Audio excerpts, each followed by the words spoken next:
한번 합심해서 함께 같이 합시다. 나는 반석 위에 있다. 나는 반석 위에 있다. 일전에 여러분들에게 말씀드린 대로 사단은 우리의 생명을 빼앗아 할 수 있다 없다? 절대로 없습니다. 왜? 우리가 가진 생명은 영원한 생명이고 그 영원한 생명은 하나님의 생명이기 때문에 사단이 결코 빼앗아 갈 수는 없습니다. 그런데 사단이 우리에게 늘 이렇게 우리를 그리스도인답지 못하게, 그리스도인으로 살지 못하게, 그래서 사단이 우리에게 여러 가지 모습으로 또 여러 가지 수단과 방법으로 우리에게 다가와서 그리스도가 드러나지 못하도록 사단은 그 목표를 갖고 우리에게 다가오게 되어 있습니다. 어떤 이는 이렇게 말을 하기도 합니다. 왜 교회만 이렇게 힘들게 하나? 왜 믿음의 사람들만 힘들게 하나? 당연한 거예요. 왜? 사단은 하나님의 백성들을 어렵게 만들고 하나님의 백성들을 힘들게 해서 결국은 믿음의 사람답지 못하게 살아가는데 목적을 이루기 위해서 우리에게 정치를 이용할 때도 있고 어떤 때는 경제 문제를 이용할 때 있고 어떤 사람을 통해서 그 일을 사단은 목적을 달성해 간단 말이에요. 그래서 지금까지 계속해서 3주를 걸쳐서 이 본문의 내용을 같이 다루고 있습니다.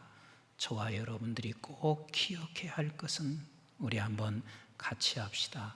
나를 통해 세상의 들보를 빼고 있다.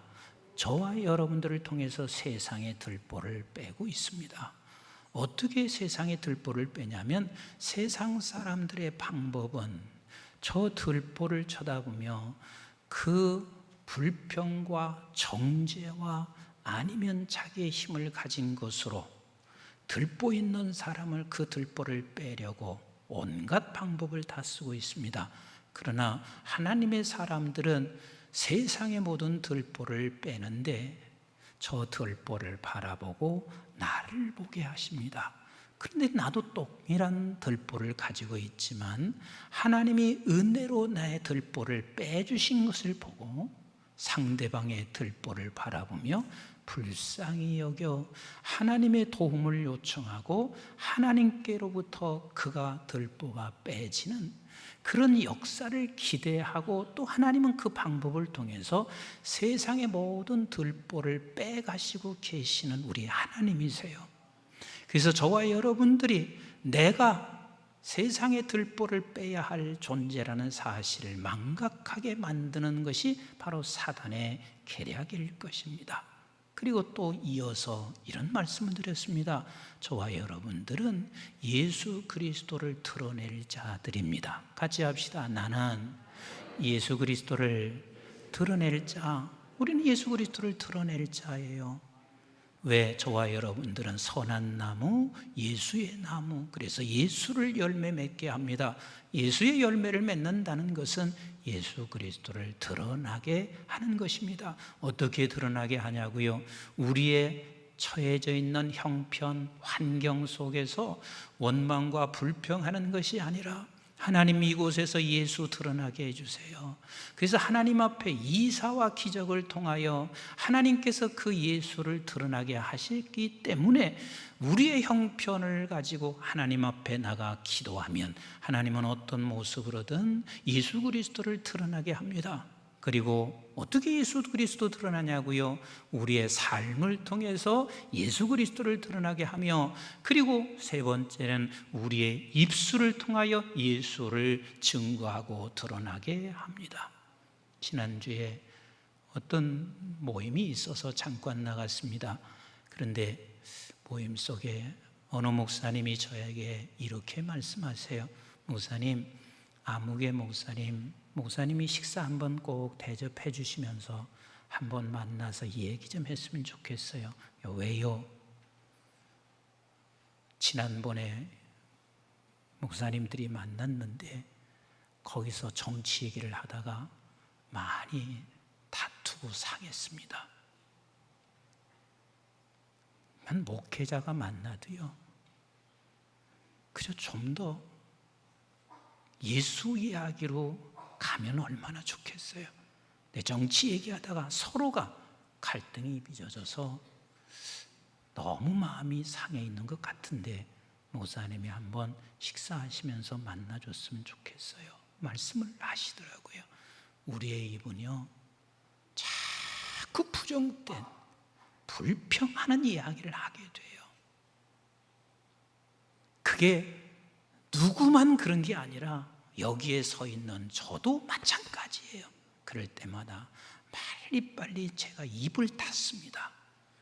이게 입술을 통해서 하나님이 원하시는 것은 예수가 드러나기를 원하는데, 우리는 내 입술을 통해서 예수가 드러나는 게 아니라 자꾸만 예수 믿는 사람답지 못한 이야기들로 우리가 결국 불평스럽게 할 때가 많이 있습니다. 그리고 오늘 세 번째, 우리 한번 같이 합시다. 나는 반석 위에 있다. 나는 반석 위에 있습니다. 같이 합시다. 나는 반석 위에 있다. 저와 여러분들은 반석 위에 있습니다. 제가 어제는 9시 디오를 일부러 한번 보고 싶었습니다. 왜냐하면 너무 많이 수혜를 당하고 있는 것 같아서 한번 9시 뉴스를 켜고 그리고 보는데 참 마음이 너무 아팠습니다. 섬진강이 이렇게 뚝이 무너졌어요. 범람한 게 아니라 무너졌어요. 그래서 4개인가 5개 마을이 전부 다 초토화된 거예요. 그 모습을 보니까 농부들의 마음은 이게 보통 이게 하나의 모내기 하나 생명 자체가요, 자기 생명과 다 동일하게 생각해요. 그런데 그게 한순간에 다 쓰러져 갔습니다. 아무리 집을 튼튼하게 졌어도 결국은 산이 무너지면서 그 집에 매몰되고 있는 사람들, 거기에 또 그 밑에 영산강은 범람해서 또 많은 마을들을 덮쳤습니다. 이 모습을 보며 너무 마음이 아팠습니다. 정말 이 방송으로 저들이 인터뷰를 하는데 저들은 다 망연자실한 사람처럼 그렇게 인터뷰를 하고 거기에 당해 있는 모든 사람들이 다 한결같이 망연자실하고 있었을 것입니다. 그렇지만요, 우리 함께 아마 다시 어느 날 1년 지나고 나면 그것을 다시 복구할 겁니다. 정부에서 지원을 하든 사람들이 지원을 하든 다시 틀림없이 복구할 것입니다. 그런데 진짜 재난은 어떤 재난일까? 기초가 없어서 진짜 풍랑을 맞고 그리고 어마어마한 재난을 맞아서 한 번 무너지면 더 이상 회복할 수 없는 그 재난이 무엇일까? 이 재난은 죽음입니다. 한 번 죽음의 재난, 내게 한 번 닥쳐오는 죽음은 아무리 내가 망연자실한다 해도 다시 복구할 수가 없어요. 다시 회복할 수가 없어요. 누가복음 16장에 여러분들이 너무 잘 알고 있는 바대로 부자와 거지 나사로의 이야기를 말씀하시고 계십니다. 그 부자는 자색 옷을 입었습니다. 고운 베옷을 입었습니다. 호화롭게 살았습니다. 모든 사람이 보았을 때 그가 그를 부러워하지 않을 사람이 어디가 있었을까? 저렇게 부자로 떵떵대며 그리고 얼마나 그가 힘있게 세상에서 살아갔겠냐고요. 갖추고 있는 거 다 가진 사람, 그 사람은 세상에서 참 힘있게 살아갈 때마다 모두가 다 부러워할 것입니다. 그런데 거기에 상대적으로 거지 나사로, 그는 그 집에서 나오는 쓰레기 같은, 상에서 나오는 쓰레기 같은 것을 먹고 살아갔습니다. 그런데 더 비참한 게 있습니다. 개들이 와서 그를 핥았다 하는 말은 개만도 못한 사람으로 이 세상에서 살아갔습니다. 두 사람은, 그 두 사람 외에도 모든 사람은 동일하게 닥쳐오는 마지막 무너지는 게 있습니다. 이게 바로 죽음입니다. 누구나 다 닥쳐오는 죽음입니다. 이때 한 사람은 지옥으로, 한 사람은 천국에 있습니다. 여기서 망연자실해도 기회는 없습니다. 누구도 다시 복구할 수가 없습니다. 근데 너무 힘들었습니다. 그래서 이 부자가 저 건너편을 보니까 거지 나사로는 아브라함의 품에 안겨져 있습니다. 건너갈 수도 없습니다. 너무 힘들어서 이 부자는 나에게 거지 나사로를 통해서 물 한 방울만 입에 죽이기를 원했습니다. 그런데 그것조차도 허락이 되지 않습니다. 그러면 내가 있는 곳에 적어도 오지 않게 하기 위하여 나의 후손과 친척들에게 전하고 싶다. 거지 나사로를 보내서 한 번 좀 전할 수 없겠냐? 이때 하시는 말씀은 이미 모세와 선지자를 통해서 그곳에서 전하게 하고 있지, 여기서 다시는 갈 수가 없다. 기회가 없습니다. 기회가 없습니다. 어떤 사람은 이렇게 말합니다. 나는 입신에서 천국 보았다. 나는 입신에서 지옥을 봤다. 그래서 여러분들이 혹시나 나도 한번 천국 봤으면, 나도 한번 지옥 봤으면 그렇게 생각하시고 있습니까? 저는 그분들의 이야기에 별로 흥미가 없습니다. 왠 줄 아세요? 내가 본 천국 가보니까 황금 보석으로 다 깔려 있더래.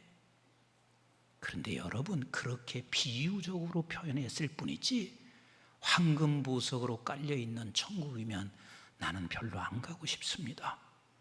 그 황금 보석으로 깔려 있으면 얼마나 1년 살면 그냥 돌아버릴 것 같아요. 그냥 비유적으로 설명하고 있는데 내가 천국 본 것에 대하여 제한된 이 언어로 우리가 표현한다는 자체가 이게 천국을 얼마나 약화시키고 있나? 내가 본 지옥에 대하여 제한된 입술로 지옥을 내가 설명한다는 자체가 얼마나 제한된 것인가? 사도 바울이 3층천에 그 하늘나라를 보면서도 더 이상 설명하지 않았던 이유도 어쩌면 그에게는 천국과 지옥에 대하여 내 입술로 다 설명할 수 없어서 그랬을 것입니다. 그런데 우리가 느낄 수 있습니다. 어떻게 느낄 수 있는 줄 아세요? 지옥이 과연 어떨 것인가? 우리 한번 마태복음 27장 45절로 50절 말씀을 같이 한번 읽습니다. 시작.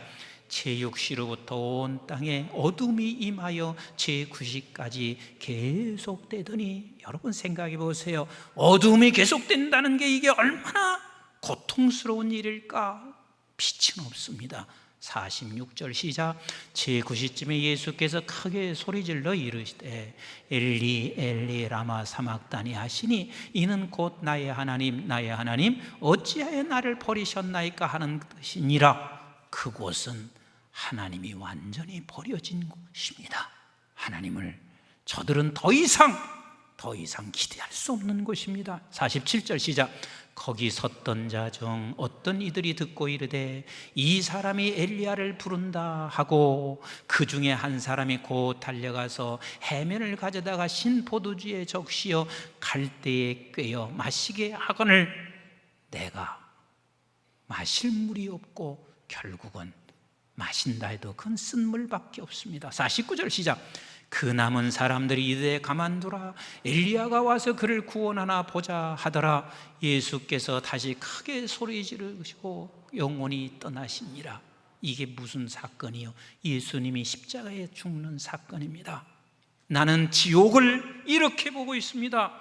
예수 그리스도께서 우리를 지옥으로부터 건져내는 것이 십자가의 사건이고, 이 십자가의 사건은 우리는 생각할 때 예수님이 십자가 지셨다 이렇게 생각하실지 모르지만, 이 십자가가 얼마나 큰 고통이었을지를 한번 생각해 보세요. 그것도 단 순간적인 고통입니다. 그러나 이 십자가의 고통, 이것은 어찌 보면 영원히 지옥에서 가서 산다는 것은 얼마나 힘들고 괴로운 일일까? 그게 나는 지옥이라.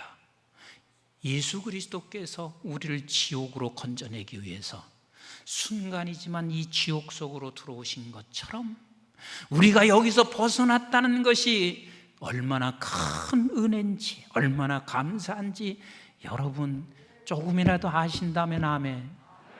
아신다면 아멘. 저와 여러분들을 여기서 건져내셨습니다. 그러면 천국은 어떤 것인가? 천국은 부활 후에 부활의 삶을 살아가는 것, 이것이 천국이라. 우리 한번 마가복음 16장 18절 같이 보겠습니다. 시작. 뱀을 집어올리며 무슨 독을 마실지라도 해를 받지 아니하며 병든 사람에게 손을 얹은즉 나으리라 하시더라. 이게 무슨 소리인 줄 아세요? 부활의 사람은 뱀에게 독을 마셔도 내게 해가 되지 아니하며, 그리고 내가 병들어 죽는다 할지라도 그것이 나를 죽일 수 없는 것, 이게 부활의 삶.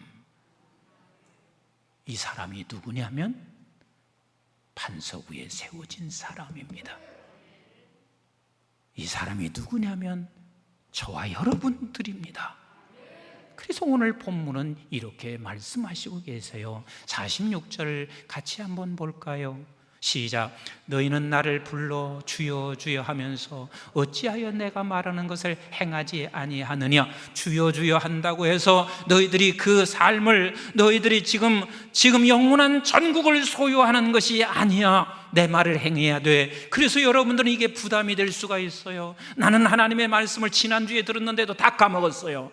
행하지도 못하고 있어요. 그러니 내가 무슨 천국을 소유한 사람인가 생각할 수가 있습니다. 여러분, 나는 설교한 사람이요, 설교한다도 지난주에 설교한 걸 내가 다 잃어버려요. 그리고 나도 못 지켜. 그런데 나는 내가 천국의 백성인 것에 대하여 단 1%도, 단 한순간도 의심해 본 적이 없어요. 오늘 본문은 그 말씀을 지금 하시고 싶은 게 아니에요. 네가 말씀도 행하지 못하는 내가 라는 말은 바로 이 말씀을 연결해서 주께서 지금 하시는 거예요. 47절 시작. 내게 나와 내 말을 듣고 행하는 자마다 누구와 같은 것을 너에게 보이리라. 내 말을 듣고 행해야 누구와 같은 것을 너에게 보이리라. 그 누구와 같은 것이 48절 같이 읽습니다. 시작. 집을 짓되 깊이 파고 주추를 반석 위에 놓은 사람과 같으니 큰 물이 나서 탕류가 그 집에 부딪히되 잘 지었기 때문에 능히 요동하지 못하게 하였거니와. 그대로 놔둬보세요. 주추를 반석 위에 놓은 사람은 큰 물이 나서, 저와 여러분들의 큰 물이 뭘까? 여러 가지 우리는 큰 물이 있을 수 있지만 마지막 죽음이 우리에게는 큰 물일 것입니다. 우리에겐 탕류가 뭘까? 아무리 애써봐도 저와 여러분들이 하나님의 말씀대로 따라가지 못하고 있는 저와 여러분들의 탕류가 아닐까? 그런데 그 집이 부딪히되 잘 지어졌기 때문에, 반석 위에 있기 때문에 능히 요동하지 못하게 하였거니와. 우리는 무너지지 않는, 죽음이 와도 무너지지 않는 그 주춧돌 기초 위에 세워졌습니다. 우리 49절 같이 읽습니다. 49절 시작. 듣고 행하지 아니하는 자는 주추 없이 흙 위에 집 지은 사람과 같으니 탕류에 부딪힘에 집이 곧 무너져 파괴됨이 심하니라 하시니라. 그렇습니다. 우리 모두는 반석 위에 세워진 집입니다. 같이 한번 합시다. 나는 반석 위에 세운 집. 여러분, 반석 위에 세웠다는 말이 무슨 뜻인가 아시지 않습니까? 우리 마태복음 16장 18절 같이 한번 읽습니다. 시작. 또 내가 네게 이르노니 너는 베드로라. 내가 이 반석 위에 내 교회를 세우리니 음부의 권세가 이긴다. 음부의 권세가 이기지 못합니다. 반석 위에 세우리니 음부의 권세가 절대로 이기지 못하리라. 그래서 제가 서두에서 설명한 것처럼 저와 여러분들은 사단이 우리의 생명을 빼앗아 갈 수 있다 없다? 없습니다. 그 반석 위에 세웠다는 이 말, 반석이 뭡니까? 고린도전서 10장 4절 같이 읽습니다. 시작. 다 같이 신령한 음료를 마셨으니 이는 그들을 따르는 신령한 반석으로부터 마셨음에 그 반석은 곧 그리스도라. 우리는 그리스도 위에 세워진 사람들이에요. 아멘이신가요? 그래서 이 그리스도 외에는 흔들려질 수 없는 영원한 하나님의 사람들, 그리스도 외에는, 이 터 외에는 전혀 존재할 수 없음을 고린도전서 3장 11절에 이렇게 말씀하시고 계세요. 시작. 이 닦아둔 것 외에 능히 다른 터를 닦아둘 자가 없으니 이 터는 곧 예수 그리스도라. 그렇습니다. 예수 그리스도 외에는 우리의 이 반석이 돼서 흔들 자가 없는, 모든 세상을 다 이겨낼 수 있는 이 반석은 오직 예수 그리스도밖에 없습니다. 죽음에서 이길 수 있는 건 예수 그리스도밖에 없습니다. 그러면 내가 그런 반석 위에 세워졌다는 사실을 무엇으로 확인할 수 있습니까? 우리 한번 마태복음 16장 13절로 18절 말씀 같이 봐요. 시작. 예수께서 빌립보 가이사라 지방에 이르러 제자들에게 물어 이르되 사람이 인자를 누구라 하느냐? 이르되 더러는 세례 요한, 더러는 엘리야, 어떤 이는 에레미야나 선지자 중에 하나라 하나이다. 이르되 너희는 나를 누구라 하느냐? 시몬 베드로가 대답하여 이르되 주는 그리스도시요 살아계신 하나님의 아들이시나이다. 예수께서 대답하여 이르시되 바요나 시몬아 내가 복이 있도다. 이를 네게 알게 하는 이는 혈육이 아니요 하늘에 계신 내 아버지시니라. 또 내가 내게 이르노니 너는 베드로라. 내가 이 반석 위에 내 교회를 세우리니 음부의 권세가 이기지 못하리라. 내가 어떻게 반석 위에 세워진 것을 아냐면 주는 그리스도시요 살아계신 하나님의 아들이라는 사실을 내가 내 입으로 고백할 수 있는 사람이란 말이요. 바로 그 사람. 근데 그 사람은 내가 하려고 해서 되는 것은 아니야. 하늘로부터 온 거야 라고 말하고 있습니다. 그래서 저와 여러분들이 주를 주로 고백할 수 있다는 사실은 하늘로부터 주어진 생명의 사람들만이, 이 은혜를 입은 자만이 이것을 고백할 수가 있습니다. 저와 여러분 지금 주는 그리스도시요 살아계신 하나님의 아들이신 것을 믿으시면 아멘, 믿으시면 아멘. 그렇다면 여러분들은 반석 위에 세워진 자입니다. 여러분들에게 여러 차례 말씀드렸지만 결단코 이 고백은 우리의 힘으로 될 수 없습니다. 요한복음 1장 9절부터 12절까지 같이 읽습니다. 시작. 참빛 곧 세상에 와서 각 사람에게 비추는 빛이 있었나니 그가 세상에 계셨으며 세상은 그로 말미암아 지은 바 되었으되 세상이 그리 알지 못하였고 자기 땅에 오매 자기 백성이 영접하지 아니하였으나 주님이 곁에 계셔서도 영접하지 않았습니다. 그런데 12절 시작. 영접하는 자 곧 그 이름을 믿는 자들에게는 하나님의 자녀가 되는 권세를 주셨으니, 영접했다는 이야기는 내가 영접하려고 노력한 것이 아니라 하나님이 우리에게 생명을 주셔서, 그래서 우리는 영접했고 그리고 내가 주는 그리스도이시여 살아계신 하나님의 아들이라고 고백했단 말이에요. 이게 은혜요. 반석 위에 세워진 저와 여러분들은 이제는 더 이상 죽음이 와도 결코 우리를 무너뜨리지 아니하고 영원한 천국의 백성으로 살아갑니다. 이게 얼마나 큰 은혜인지 사람들이 잘 몰라요.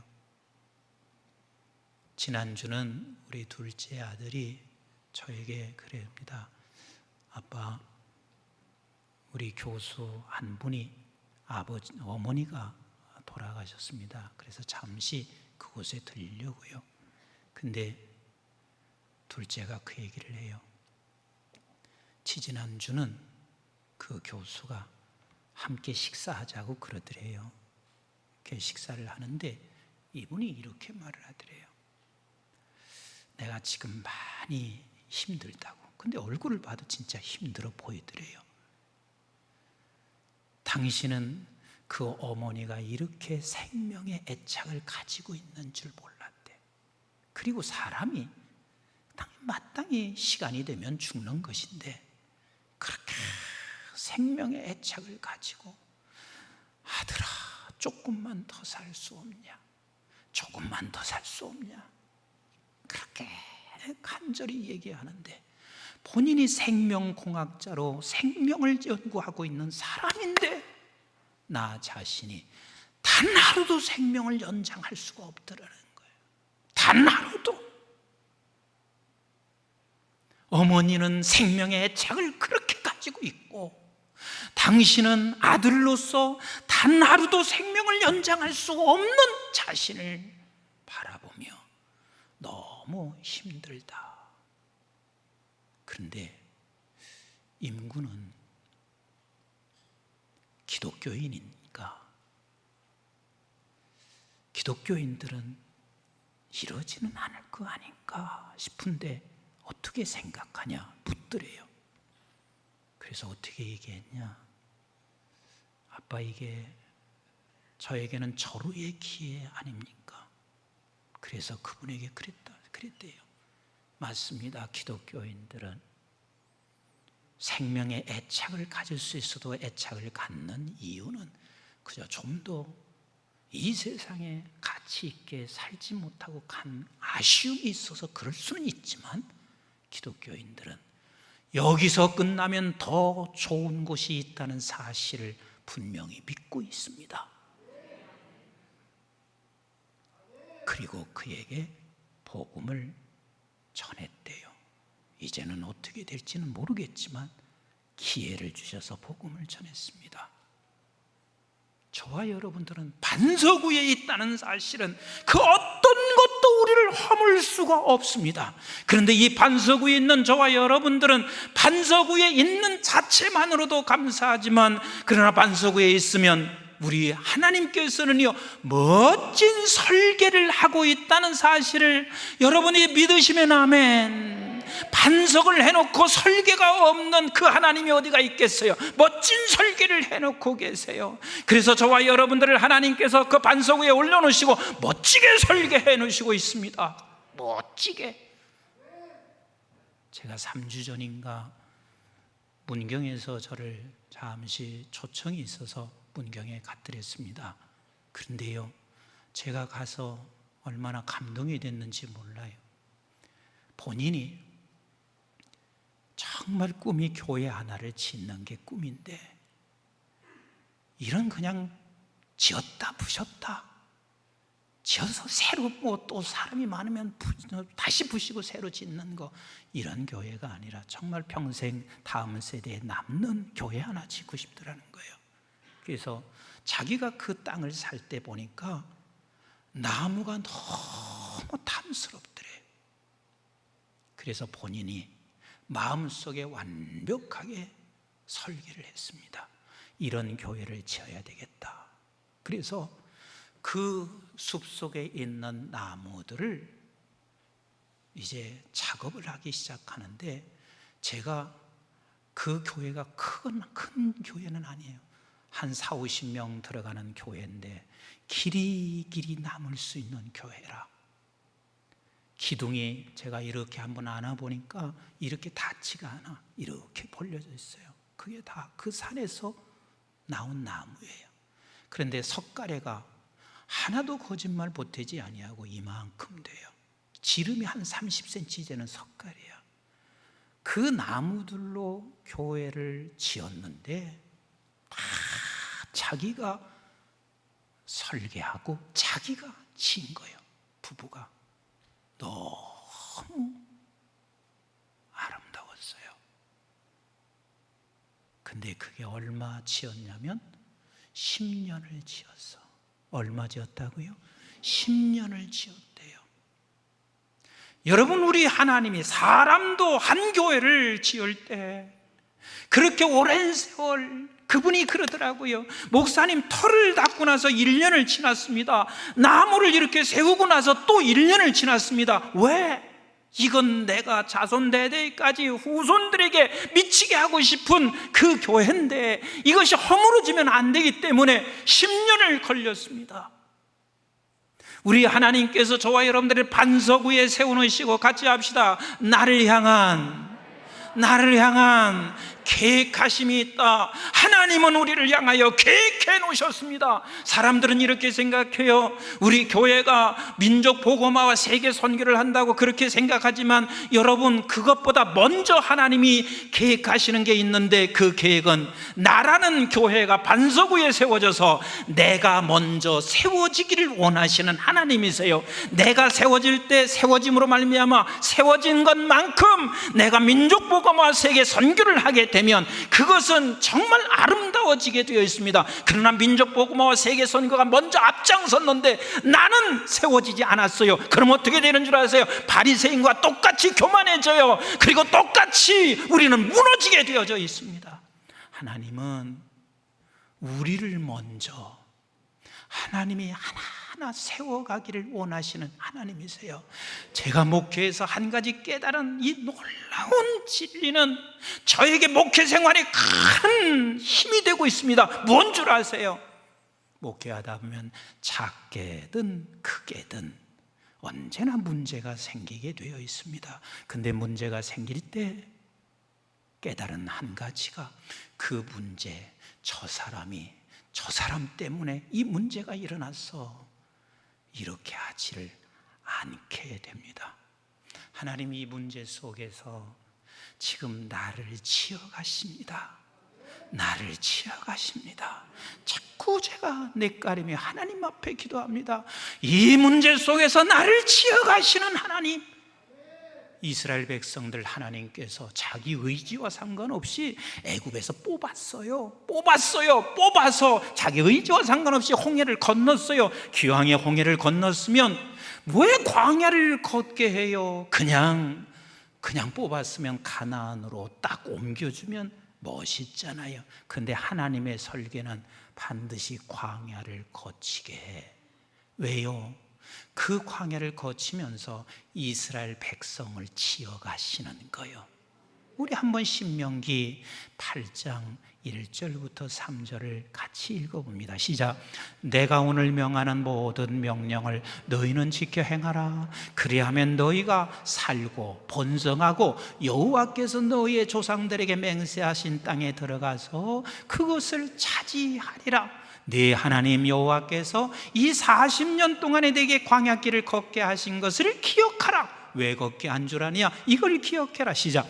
이는 너를 낮추시며 너를 시험하사 내 마음에 어떠한지 그 명령을 지키는지 지키지 않는지 알게 하려 함이라. 이 2절 말씀은 무슨 소리냐면 이 광야 40년 동안 내 놈이 어떤 놈인지 내가 알게 하고 싶어서 그 소리요. 그 다음에 3절 시작. 너를 낮추시며 너를 줄이게 하시며 또 너희 알지 못하며 내 조상들도 알지 못하던 만나를 내게 먹이신 것은 사람이 떡으로만 사는 것이 아니요 여호와의 입에서 나오는 모든 말씀으로 사는 줄을 내게 알게 하려심이라. 40년 동안 걸어오면서 또 다른 게 뭔 줄 아시나? 아니야, 하나님이 네 하나님이 어떤 분인 걸 알게 하고 있어. 그래서 성숙이라는 게 뭔 줄 아세요? 우리가 성장한다는 게 뭔 줄 아세요? 아무리 그가 몇십 년 교회에 다녔어도요, 나를 모르고 하나님을 모르면 그는 성장한 자가 아니에요. 하나님께서 우리에게 철저하게 모든 사건과 환경 속에서 우리를 지금 멋지게 지어가고 계신데, 그 지어가는 것은 너 알고 하나님을 알면 멋지게 지어가는 하나님이 원하는 설계한 집이 완성되게 되는데, 우리가 그 완성된 집이 신랑 옆에 섰을 때 부끄럽지 아니하는 신부의 모습으로 우리를 지어가시는 우리 하나님이십니다. 믿으시면 아멘. 믿으시면 아멘. 사랑하는 성도 여러분, 우리 한번 같이 따라서 합시다. 나는 반석 위에 있다. 믿으시면 아멘. 아멘이 이 정도밖에 안 되세요? 믿으시면 아멘. 반석 위에 있습니다.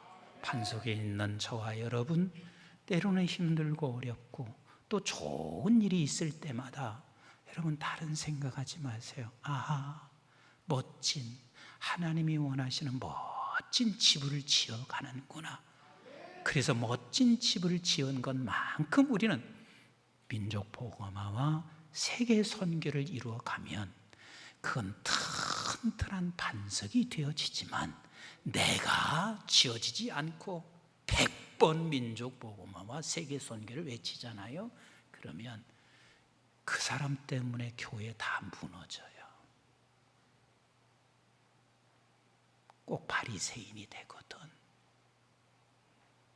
우리 하나님은 먼저 우리를 멋지게 지어가실 것입니다.